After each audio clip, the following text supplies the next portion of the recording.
Assalamualaikum warahmatullahi wabarakatuh. Selamat pagi anak-anak, bagaimana kabar kalian?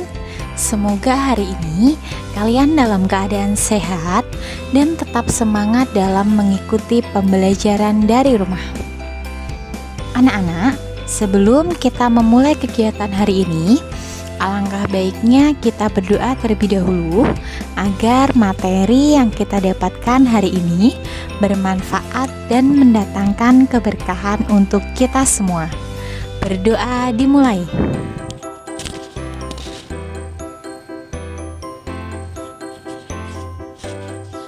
Berdoa selesai. Anak-anak, di pertemuan minggu lalu Ibu sudah menjelaskan perbedaan tentang pantun, syair, dan gurindam. Masih ingat ya ciri-ciri dan perbedaan dari puisi rakyat tersebut? Nah, anak-anak, jenis puisi rakyat ada pantun, syair, gurindam, talibun, karminah. Nah, untuk yang kita pelajari di materi puisi rakyat hanya 3, yaitu pantun, syair, dan gurindam. Nah, kalian di pertemuan minggu lalu sudah mengetahui ya perbedaan dan juga ciri-ciri dari puisi rakyat. Nah, di pertemuan hari ini Ibu akan menjelaskan tentang bagaimana cara kita bisa membaca rima dalam pantun, syair, dan gurindam. Nah, sebelum kita memulai kegiatan hari ini, alangkah baiknya kalian siapkan alat tulis kalian dan catatlah poin-poin penting dari materi yang Ibu sampaikan hari ini. Atau bisa kalian buka di buku paket kalian bab puisi rakyat. Langsung saja ya anak-anak, Ibu jelaskan terlebih dahulu untuk menyimpulkan dari isi puisi rakyat. Nah, sebelumnya Ibu ulas kembali untuk pengertian pantun. Pantun adalah salah satu jenis puisi lama warisan nenek moyang kita yang karya muatan nilai moral, agama, dan juga budi pekerti. Melalui pantun inilah para leluhur kita mewariskan nilai-nilai leluhur dengan cara yang menghibur, segar, dan indah. Selanjutnya, untuk ciri-ciri pantun yang pertama, tiap bait terdiri atas 4 baris atau larik. Tiap baris terdiri atas 8 sampai dengan 12 suku kata. Rima akhir setiap baris adalah AB. Baris pertama dan baris kedua merupakan sampiran, sedangkan baris ketiga dan keempat merupakan isi.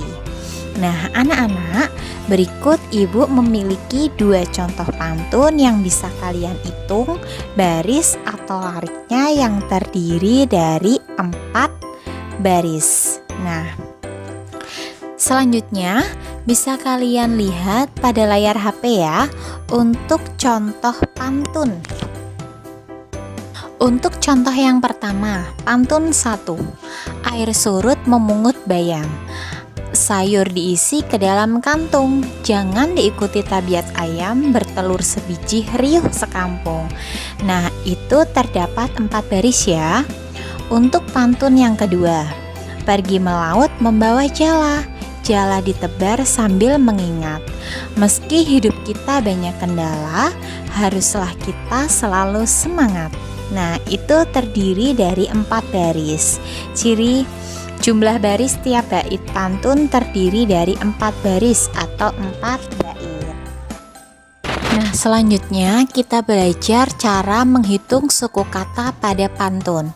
Contoh pantun yang pertama, bisa kalian hitung ya. Air surut memungut bayam, itu terdapat 9 kata ya. Sayur diisi ke dalam kantung, 10 kata. Jangan diikuti tabiat ayam, 11 kata. Bertelur sebiji, riuh sekampung, 11 kata. Untuk pantun yang kedua, pergi melaut membawa jala 10 kata. Jala ditebar sambil mengingat 10 kata. Meski hidup banyak kendala 9 ya. Haruslah kita selalu semangat. Ada 10 kata. Nah, itu untuk cara menghitung suku kata. Bisa kita beri spasi atau bisa kita hitung sendiri ya untuk jenis pantunnya. Selanjutnya, kita akan mempelajari bagaimana cara mengetahui rima dari pantun. Bisa kalian lihat pada layar HP itu yang tertuliskan warna merah ya, tintanya berwarna merah. Pantun 1. Air surut memungut bayam. Ya, sayur diisi ke dalam kantung. Jangan diikuti tabiat ayam, bertelur sebiji, riuh sekampung. Nah, ini yang dimaksud dengan ABAB. Jadi untuk baris ke-1 dan ke-3 itu akhirannya sama ya, am. Sedangkan baris ke-3 dan ke-4 itu akhir lariknya juga sama, ung dan ung ya. Jadi bayam ayam, kantung sekampung. Jadi sama. Untuk jenis pantun yang kedua, pergi melaut membawa jala.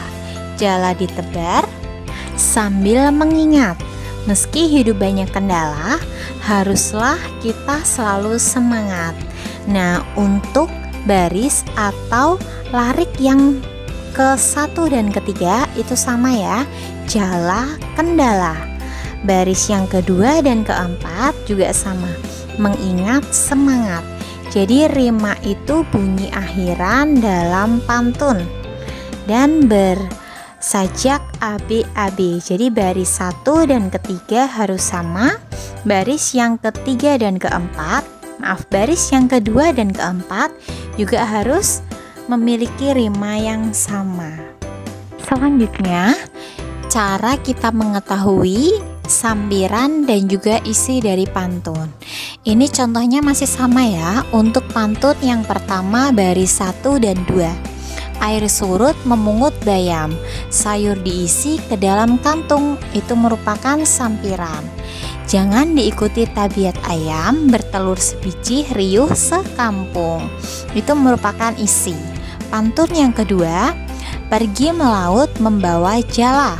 Jala ditebar sambil mengingat, sampiran ya. Meski hidup banyak kendala, haruslah kita selalu semangat. Itu merupakan isi. Jadi untuk baris atau larik pantun terdiri dari 4 baris. Baris 1 dan kedua merupakan sampiran, sedangkan 3 dan keempat merupakan isi. Bisa kalian lihat ya pada layar HP kalian, itu yang tertuliskan dengan warna tinta merah. Nah, untuk menyimpulkan isi pantun, yang pertama kita harus mencari makna kata sulit pada pantun tersebut. Yang kedua, uraikanlah dengan bahasa sendiri isi pantun tersebut. Yang ketiga, tulislah kembali nasihat dan ajakan yang ada di dalam isi pantun. Yang keempat, bandingkan isi pantun dan tindakan baik pada pantun nenek moyang dan juga generasi. Nah, ini untuk perbedaan pantun nenek moyang dengan pantun generasi muda. Untuk pantun nenek moyang berisikan nilai sosial dan juga nilai moral. Sedangkan pantun masa kini atau generasi muda berisikan nilai pendidikan dan juga nilai agama. Bisa kalian baca ya pada layar HP untuk perbedaannya. Nah, anak-anak, untuk cara mengetahui isi pantun, kita harus mencari makna kata yang sulit dari isi pantun tersebut. Di pantun 1, Ibu menemukan kata tabiat yang sulit ya, atau yang belum tentu kalian tahu arti dari kata tabiat. Arti dari kata tabiat sama saja dengan perangai, watak, ataupun budi pekerti. Pantun yang kedua, Ibu menemukan makna kata yang sulit, ada jala dan juga kendala. Yang tercetak garis warna merah ya. Untuk makna kata jala sama saja dengan jaring. Tahu ya, jala sama saja dengan jaring. Alat yang biasa digunakan untuk menangkap ikan. Yang kedua ada kendala. Kendala bisa diartikan masalah. Nah, itu untuk mencari makna kata yang sulit, kemudian kita artikan terlebih dahulu, baru kita bisa menyimpulkan isi pantun. Nah, isi pantun yang pertama, air surut memungut bayam, sayur diisi ke dalam kantung, jangan diikuti tabiat ayam, bertelur sebiji riuh sekampung. Lah, kita artikan dari baris yang ketiga dan keempat atau isi.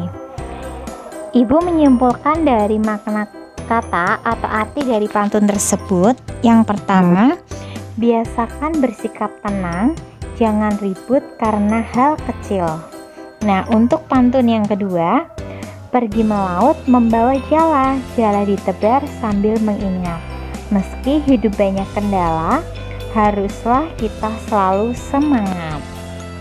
Sama ya, untuk artinya kita melihat pada baris baris ketiga dan keempat. Yang Ibu artikan, meskipun hidup banyak masalah, harus tetap semangat untuk menjalani. Nah, itu cara mengetahui isi dari pantun. Nah, selanjutnya Ibu akan menjelaskan tentang bagaimana cara kita mengetahui isi dari syair. Sebelumnya, Ibu jelaskan terlebih dahulu ya. Syair adalah salah satu puisi lama. Syair berasal dari Persia dan dibawa masuk ke Nusantara bersama dengan masuknya Islam di Indonesia. Kata atau istilah syair berasal dari bahasa Arab, yaitu syir atau syur, yang berarti perasaan yang menyadari. Kemudian kata syur'u berkembang menjadi syiru, yang berarti puisi dalam pengetahuan umum. Untuk ciri-ciri syair, yang pertama, setiap bait terdiri dari 4 baris. Setiap baris terdiri atas 8 sampai dengan 14 suku kata, bersajak AA, AA. Semua baris adalah isi. Baris yang digunakan biasanya berupa kiasan. Nah, cara mengetahui atau menyimpulkan isi syair sama saja dengan cara kita mengetahui isi pantun ya. Cara menyimpulkannya, yang pertama, carilah makna kata sulit pada syair tersebut. Yang kedua, uraikanlah dengan bahasamu sendiri isi syair tersebut. Jadi untuk yang pertama, kita harus mengetahui makna kata yang sulit terlebih dahulu dari isi syair. Kemudian kita artikan, sama ya seperti yang tadi Ibu jelaskan di pantun, kita mencari makna kata yang sulit terlebih dahulu. Nah, di sini Ibu memiliki contoh, ada syair 1 dan syair kedua. Inilah gerangan suatu madah, mengarangkan syair terlalu indah, membetulkan jalan di tempat berpindah, di sanalah iktikaf diperbetuli sudah. Nah, menurut Ibu, makna kata yang sulit dari syair pertama ada madah dan juga iktikaf. Nah, arti kata madah sama saja dengan kata-kata pujian. Sedangkan iktikaf berarti kepercayaan atau keyakinan yang tangguh. Contoh syair yang kedua. Wahai muda, kenali dirimu, ialah perahu tamsil hidupmu. Tiadalah berapa lama hidupmu, ke akhirat jua kekal hidupmu. Nah, ini untuk makna kata yang sulit ada tamsil. Tamsil berarti ibarat atau lukisan atau bisa diartikan sebagai contoh. Nah, selanjutnya kita artikan terlebih dahulu ya untuk syair yang pertama dan syair yang kedua. Untuk arti dari syair 1, inilah gerangan suatu madah, mengarangkan syair terlalu indah, membetuli jalan, tempat berpindah, di sanalah iktikaf diperbatuli sudah. Artinya, berisi cara menjalani hidup yang hanya sementara ini. Nah, anak-anak, untuk syair biasanya bait akhir atau rima akhir itu sama ya. Madah, indah, berpindah, sudah. Nah, selanjutnya untuk makna kata syair yang kedua. Wahai muda, kenali dirimu. Ialah perahu tamsil hidupmu. Tiadalah berapa lama hidupmu, ke akhirat jua kekal hidupmu. Berisi tentang pemuda perlu membekali diri dengan ilmu dan akal yang baik di dunia untuk bekal di akhirat nanti. Nah, untuk mengetahui rima atau akhir dari bait syair itu sama. Dirimu, hidupmu, hidupmu, hidupmu. Akhirannya sama ya. Nah, selanjutnya ibu akan menjelaskan tentang cara mengetahui isi dari gurindam.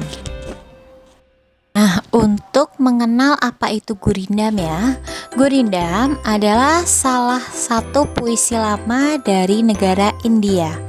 Berasal dari kata kirindam yang berarti mula-mula atau perumpamaan. Berisi nilai agama dan nilai moral dan dijadikan norma dalam kehidupan. Nah, untuk ciri-ciri gurindam, yang pertama terdiri atas 2 baris dalam sebait. Yang kedua, tiap baris memiliki jumlah suku kata sekitar 10 sampai dengan 14 kata. Yang ketiga, tiap baris memiliki rima sama, bersajak AA, BB, CC, dan seterusnya. Yang keempat, merupakan satu kesatuan yang utuh. Yang kelima, baris pertama berisi soal, permasalahan, atau perjanjian. Yang keenam, baris kedua berisi jawaban, akibat dari masalah atau perjanjian pada baris pertama. Atau isi atau maksud gurindam terdapat pada baris yang kedua. Nah, yang ketujuh, isi gurindam biasanya berupa nasihat, filosofi hidup, ataupun kata-kata mutiara. Nah, untuk cara menyimpulkan isi gurindam, yang pertama, carilah makna kata sulit pada gurindam tersebut. Yang kedua, uraikanlah dengan bahasamu sendiri isi gurindam tersebut.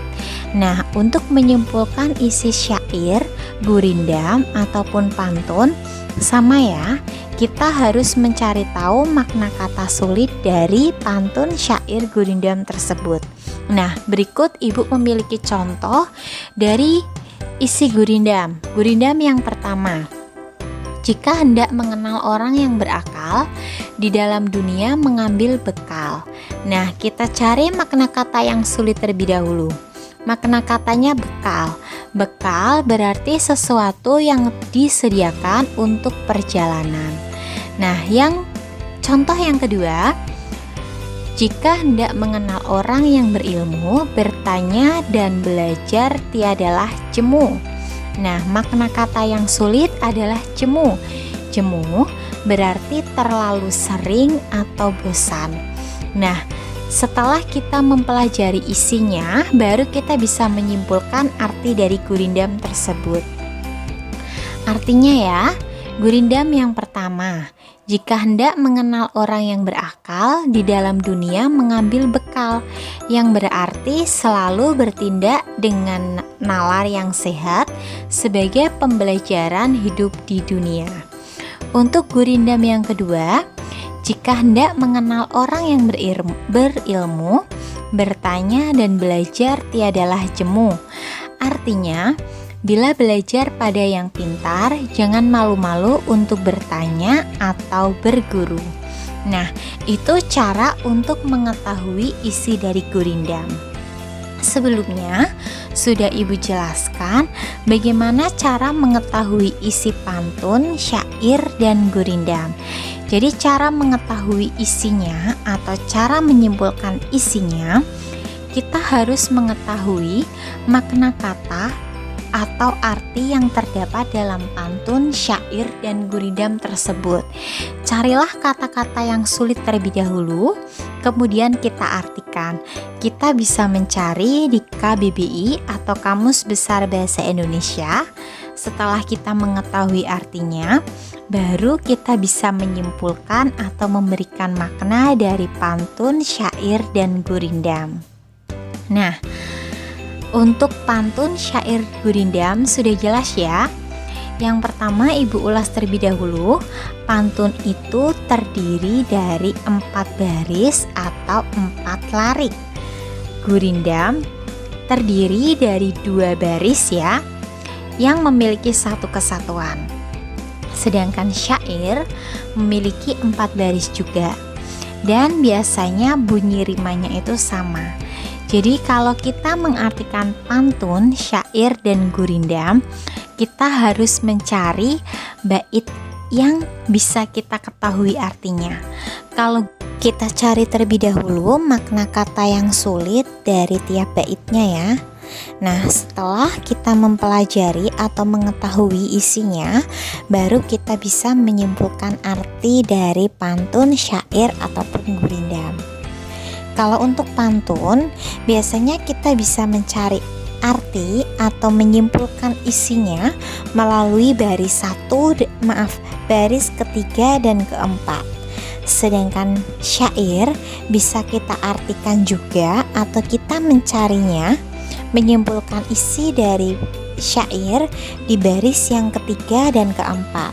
Kalau gurindam bisa kita cari makna kata yang sulit. Karena 2 baris, jadi kita cari makna kata yang sulit, baru kita bisa menyimpulkan isi gurindam tersebut. Nah, bagaimana anak-anak untuk pembelajaran hari ini? Semoga pembelajaran yang kita peroleh hari ini mendapatkan bermanfaat dan mendapatkan keberkahan untuk kita semua ya. Dan semoga yang Ibu jelaskan pada kalian bisa dimengerti. Untuk pertemuan selanjutnya, kita akan mempelajari tentang struktur dan kaidah kebahasaan dari pantun, syair, dan gurindam.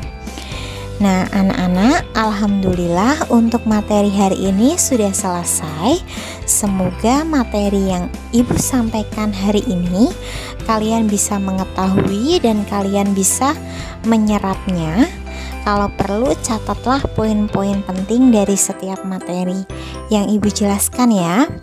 Nah, tetap semangat dalam mengikuti pembelajaran dari rumah. Sekian dari Ibu. Wassalamualaikum warahmatullahi wabarakatuh.